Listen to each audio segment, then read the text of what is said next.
Pernah nggak mengalami keadaan di mana diri merasa cemas, gelisah, bingung terhadap tujuan hidup, ragu akan masa depan, bahkan sering merasa kecewa dengan diri sendiri? Kalau pernah, mungkin kamu sedang mengalami quarter life crisis. Silakan lanjutkan menonton video ini. Kali aja akan bermanfaat dan bisa di-share ke mereka yang membutuhkan. Hai guys, mari fokus pada materi yang bakal dibahas di video kali ini dan gak perlu fokus sama salad. Sebelumnya disclaimer dulu ya, jadi aku tuh bukan seorang psikolog, tapi apa yang aku share hari ini itu berdasarkan beberapa referensi, salah satunya ini, dan dari pengalaman pribadi tentunya. Insya Allah akan bermanfaat, so check it out. Quarter life crisis atau aku singkat sebagai QLC adalah istilah yang menggambarkan periode kehidupan yang membuat seseorang itu merasa ragu, cemas, dan bingung tentang tujuan hidupnya. Kondisi ini wajar dialami oleh orang-orang berusia sekitar 20-an sampai 30-an tahun. Berdasarkan survei dari LinkedIn yang dilakukan terhadap mereka yang berusia 25 sampai 33 tahun, 75%-nya mengalami QLC, bahkan di survei yang lain sampai 85%. Ya, intinya banyak lah ya. Kondisi ini biasanya dipicu oleh beberapa permasalahan seperti masalah finansial, relasi, karir, serta nilai-nilai yang diyakini.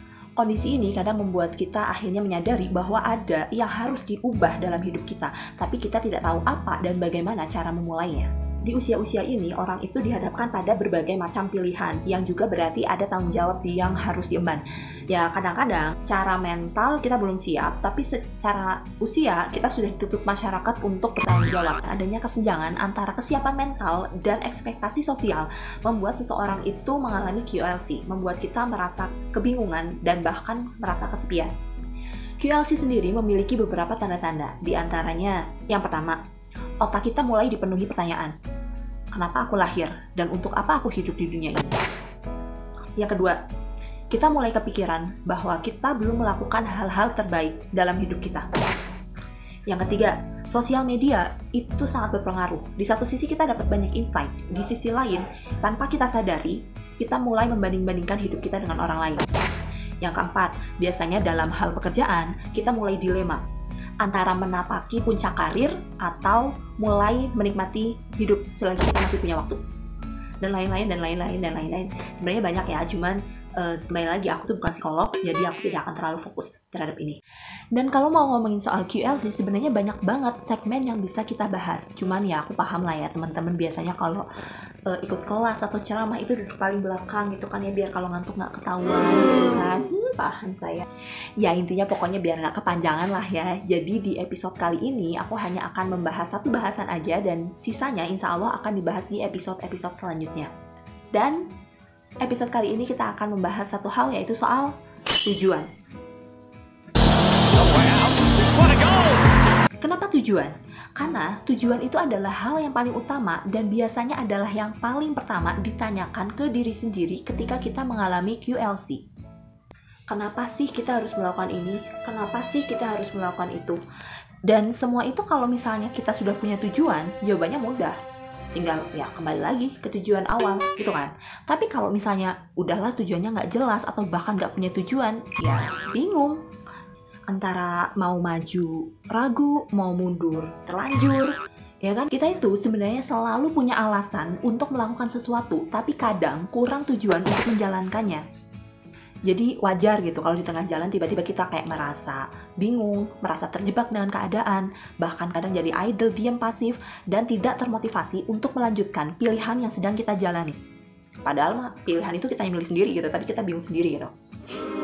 Jadi penting ya untuk menentukan tujuan supaya kita itu fokus, supaya langkah kita itu terarah dalam mencapai tujuan yang kita cita-citakan. Ya meskipun kadang itu banyak iklan gitu ya, macam emak-emak gitu yang izin ke suaminya buat belanja sayur ke pasar. Pas pulang dari pasar dapat sayur, plus sabun, plus wajan, plus keset, plus gayung bentuk love, plus daster cepet dapat 2. Ya mungkin bapak-bapak suka mikir gitu ya, loh tadi izinnya belanja sayur tapi kenapa jadi banyak gitu kan. Ya tapi kalau emak-emak mah emang kayak gitu fokusnya. Jadi yang penting kan tujuan utama tercapai, beli sayur ya kan. Dan itu masih bisa loh inget kebutuhan-kebutuhan lain di belakang gitu, makanya belanjanya jadi banyak gitu. Tapi ya yang penting tidak mengganggu anggaran belanja rumah tangga gitu kan. Ya kalau udah sampai mengganggu anggaran belanja rumah tangga mah ya bapak-bapak silakan marahin ibu-ibunya. Dan jalan untuk bisa sampai ke tujuan kita itu tidak pernah mudah, mustahil. Pasti akan banyak halangan rintangannya gitu ya. Macam kalau kita mau makan salad gini ya, kita harus terluka dulu kadang-kadang ya untuk ngupas itu ke beler-beler. Ya pokoknya bakal banyak halangan rintangan yang menerjang gitu, macam perjalanannya ke Rasakti gitu loh ya. Walau halangan rintangan membentang, tak jadi masalah dan tak jadi beban pikiran. Kita nyanyi, jadi gue tahu kan umurnya. Tahu saya. Jalan yang kita pilih adalah konsekuensi dari tujuan kita, dan halangan itu juga bagian dari konsekuensi itu gitu. Dan ini juga yang kadang itu dikhawatirkan oleh mereka yang akhirnya mengalami QLC. Misal kita sudah memilih satu jalan gitu, tapi ternyata jalannya terjal banget gitu. Terus akhirnya kita nyesel dan kita mikir, coba aku nggak ambil jalan ini. Tapi emangnya kalau misalnya kita nggak ngambil jalan ini, keadaan kita itu bakal lebih baik gitu? Belum tentu juga gitu loh. Dan memang dari setiap pilihan pasti emang ada tantangannya, ada halangannya gitu. Emang namanya juga hidup. Hidup itu kan cuma isinya how to fix the problem. Lagi pula nggak mungkin gitu kan, masalah yang kita hadapi itu melebihi kapasitas kita. Masalah yang kita hadapi itu nggak bisa kita selesaikan, itu nggak mungkin. Minta tolong aja gitu sama yang maha menolong, dan bentuk ikhtiar kita bisa kita sharing ke orang lain, bukan dalam rangka merepotkan ya, lebih kepada mencari referensi untuk menyelesaikan problem yang sedang kita hadapi. Dan sharingnya juga nggak usah di status, nggak penting, itu nggak penting. Jadi sharenya lewat chat pribadi aja. Jadi nggak perlu ya sampai kita menutup diri, apalagi sampai bersikap angkuh seolah-olah kita bisa menyelesaikan masalah kita sendiri. Ya kadang memang perlu renungan gitu, tapi tetap harus ada action untuk menyelesaikan masalah yang ada. Nanti insya Allah aku akan bahas di next episode ya, nggak usah terlalu panjang di sini. Tapi intinya gini, setiap tujuan yang ingin kita raih itu selalu ada halangannya. Nah, tinggal kita mau fokusnya kemana? Fokus ke tujuan atau fokus ke halangan? Kalau fokus ke tujuan, ya halangannya akan kabur. Tapi sebaliknya, kalau kita fokus ke halangan, ya tujuannya nggak akan tercapai. Kalau aku kategorikan ya, yang namanya tujuan itu ada dua gitu. Ada tujuan besar dan tujuan-tujuan pendukung. Kalau tujuan besar itu adalah tujuan yang untuk mencapainya kita harus mengupayakan selama hidup kita, seumur hidup. Bahkan bisa jadi kita baru tahu apakah kita mencapai tujuan itu atau tidak setelah mati. Tapi kalau tujuan-tujuan pendukung itu lebih kepada tujuan-tujuan jangka pendek. Yang ya misalnya kayak mau kerja di perusahaan mana, mau punya tanah berapa hektar, yang kalau misalnya kita capai ya udah gitu. Kalau kita berhasil mencapai tujuan yang ingin kita capai, kita berada dalam satu keadaan yang disebut sukses. Nah, sukses sendiri itu apa sih? Mungkin teman-teman ada yang berpikir bahwa sukses adalah ketika sudah punya mobil dan rumah sendiri. Mungkin ada yang berpikir kalau sudah jadi bos, bukan lagi jadi karyawan, atau sudah membahagiakan kedua orang tua kita misal. Ya masing-masing gitu definisinya. Tapi kalau aku generalkan ya, sukses adalah ketika kita punya kelebihan dari yang sebenarnya cukup. Cukup sih pakai Avanza tapi bisa beli Alphard. Cukup sih tinggal di rumah sederhana tapi bisa bangun istana. Cukup sih kalau misalnya umroh atau haji itu beli kurma untuk oleh-oleh.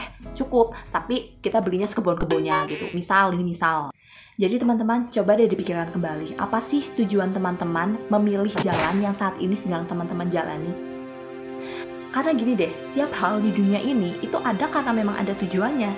Misal nih HP ya, buat selfie, nggak buat komunikasi gitu. Terus ada kayak sendok nih buat makan. Terus ada koin buat kerokan gitu. Terus ada kayak ini bahkan hal yang simple kayak misalnya cotton bud gitu buat ngerapihin riasan mata. Kembali lagi, teman-teman, sudahkah teman-teman menentukan tujuan hidup yang ingin teman-teman capai? Kalau sudah, selamat. Teman-teman tinggal memaksimalkan potensi yang teman-teman miliki untuk mencapai tujuan itu, dan insya Allah akan berbuah kesuksesan. Tapi, jika masih ada yang perlu direvisi dari tujuan teman-teman, ya nggak masalah. Justru itu adalah bentuk syukur kita karena kita memperbaiki tujuan yang kurang tepat sebelumnya. Dan bagi yang belum menentukan tujuan hidupnya, so tentukan sekarang. Belum terlambat kok. Selama teman-teman masih hidup untuk menentukan tujuan hidup apa yang ingin teman-teman raih. Karena kita yang paling bertanggung jawab terhadap hidup kita, dan kita juga yang paling bertanggung jawab terhadap kebahagiaan kita sendiri. So, tentukan tujuan hidupmu sekarang sehingga kamu punya alasan untuk bertahan di jalan yang kamu pilih. So guys, itu tadi part pertama dari bahasan QLC. Insya Allah akan kita lanjutkan di episode-episode selanjutnya ya. Semoga bermanfaat, dan jangan lupa dukung aku terus untuk bisa tetap menebarkan kebaikan lewat channel ini dengan cara like, comment, share, dan subscribe buat yang belum subscribe. See you next video.